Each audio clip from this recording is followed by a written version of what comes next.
go for a small smooth sphere strikes an identical smooth sphere which is at rest on the floor, a distance 1 meter away from a vertical wall. Okay, so this here is a distance of 1 meter. Happy days. Alright, let's concentrate on the collision here. So what do we have? We have 3u going to the right, this one's going nowhere, and they're both particle mass m. Okay, find the in terms of E, find the speeds of the spheres after the first collision. Alright, so let's use PCM, principle of conservation of momentum, which is m1 u1 plus m2 u2 equals m1 v1 plus m2 v2, and what I should get is 3mu plus 0 equals mv1 and mv2. So therefore v1 plus v2 has to equal 3u. Next thing we're going to do is Newton's experimental law, which I'll do in black, which is v1 minus v2 equals minus e into u1 minus u2. And what we should get here is v1 minus v2 equals minus e into u1, which is 3u. So v1 minus v2 is minus 3ue. 2v1 equals 3u minus 3ue. v1 ends up to be 3u minus 3ue all over 2. Now v2, I'm just going to do I'm just going to multiply this by minus 1 and just do it all over again, basically. Okay, so I'm just going to grab my answer here and bring it over there. It is the correct answer. So next I'm just going to go in here and alter this, so that's minus, that's plus, and now you're going to see we're going to end up with a different answer altogether. We're going to end up with 2v2 ends up to be 3u plus 3ue, and then v2 ends up to be 3u plus 3ue all over 2. And there's our two answers from the first part. So that is part 1 done. Happy days. I'll just keep my two answers where I need them. Okay, v1 and v2 respectively. Now it's not obvious whether v1, depending on the e value, actually even at the maximum e value is e equals 1. So if e equals 1, v1 is 0. So it's never going to be negative. It's either going to be moving to the right or not much at all. So there's definitely going to be another collision happening here. Okay. The distance between the spheres when the second sphere hits the wall. Alright. Now you should use what we call the simplification technique here. And picture them both like as point particles, basically. You don't have to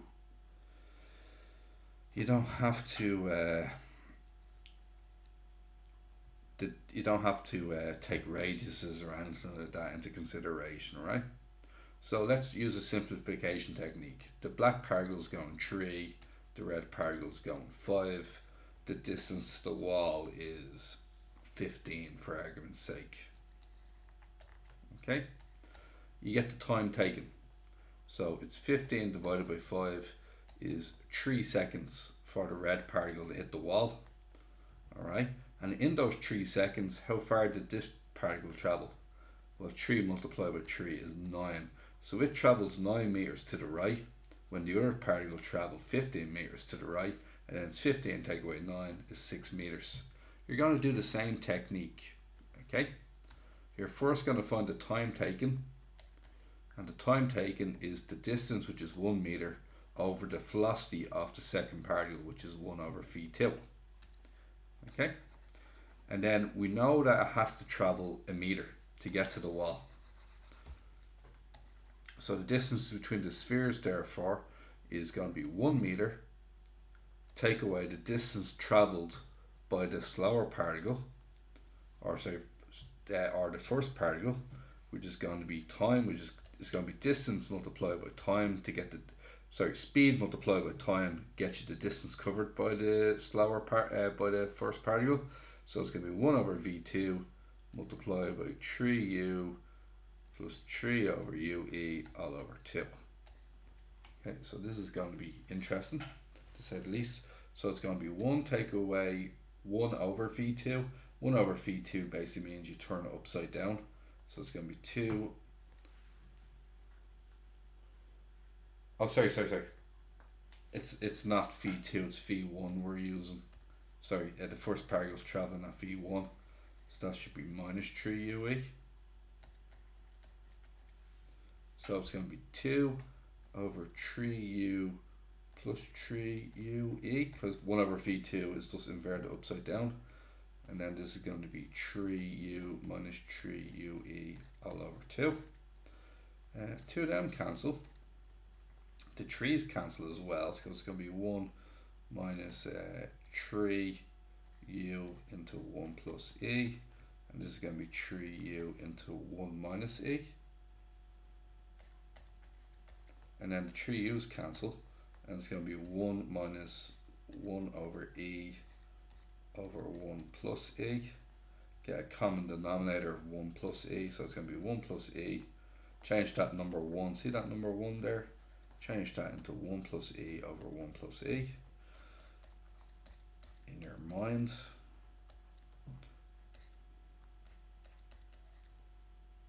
Multiplying that by the minus 1 plus e over 1 plus e. I think we're just going to get 2e over 1 plus e. That is the distance between the two particles, okay? Happy days. Now, does it have anything to do with the third one? The distance from the wall at which the next collision takes place. Ouch. The next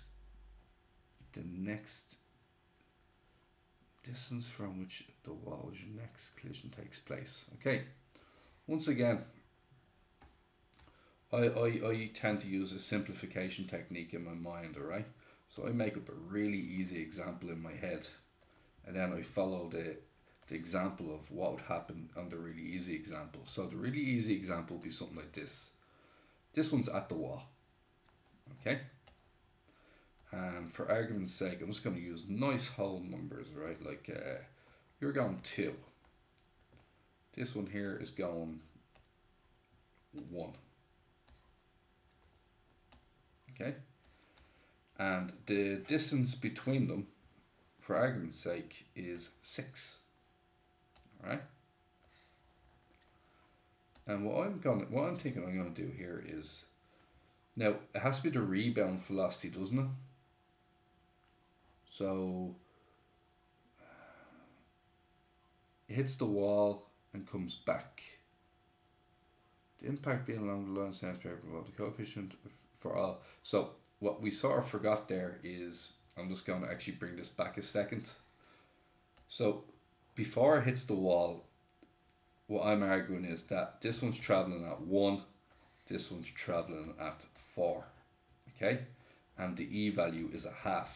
So when the one traveling at a speed of 4 hits the wall, its speed gets halved and it's instantly repelled back at 2. Okay? So that's the first thing I'm going to need to do here, is I'm going to have to get v2. 4 represents v2, and then I need its speed on the rebound, okay? So what I'm going to do is I'm going to get v2, and I'm going to reverse it. Okay, so I'm going to multiply by e. So rebound velocity is ev2 minus ev2, because it's going to the right, now it's going to the left. So it's going to be minus 3ue minus 3ue squared all over 2. Okay, so in the same way that I said this is traveling across at 1, this one's traveling across at 2, that's technically a minus 2 because it's going to the left, okay? Now what I'm going to do is I'm going to add these two speeds together. So I'm going to do speed of 1 plus 2 is 3. So I'm going to do V1, or sorry, just to reset different letters here, right? The velocity of the first particle and the velocity of the second particle.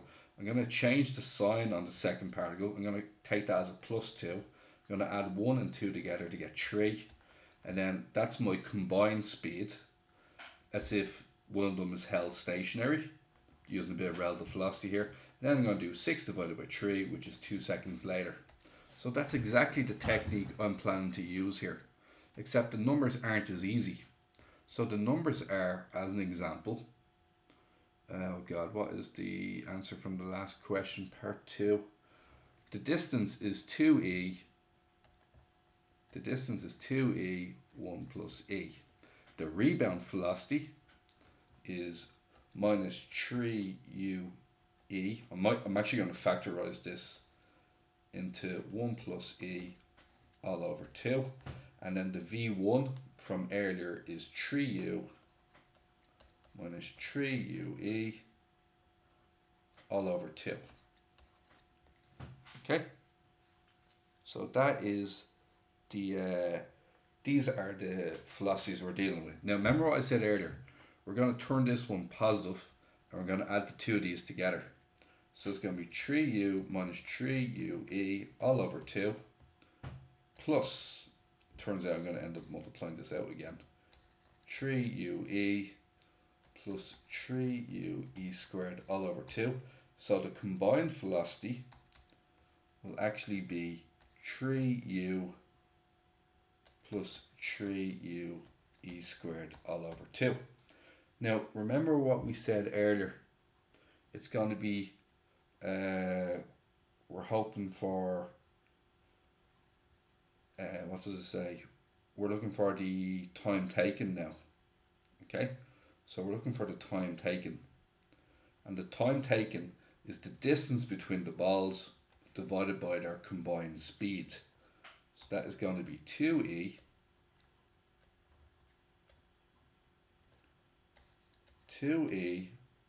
1 plus e divided by 3u plus 3u squared all over 2. Now, in our simplified question earlier, what we found out was the time taken was 2 seconds, okay?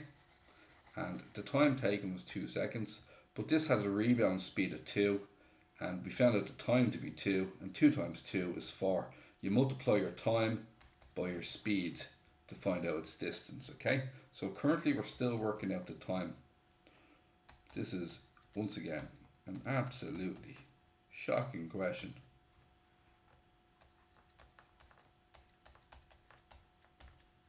Okay, so this time is, what are we looking at here? 4e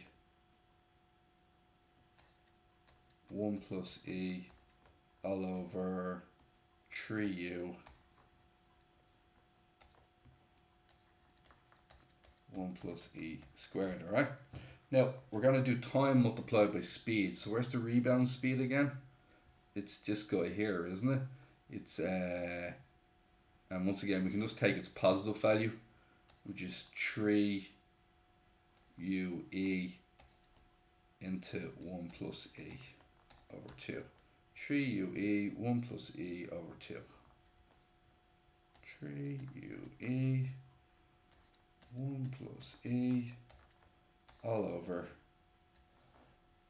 2. Now once again, this is an exceptionally tough question, and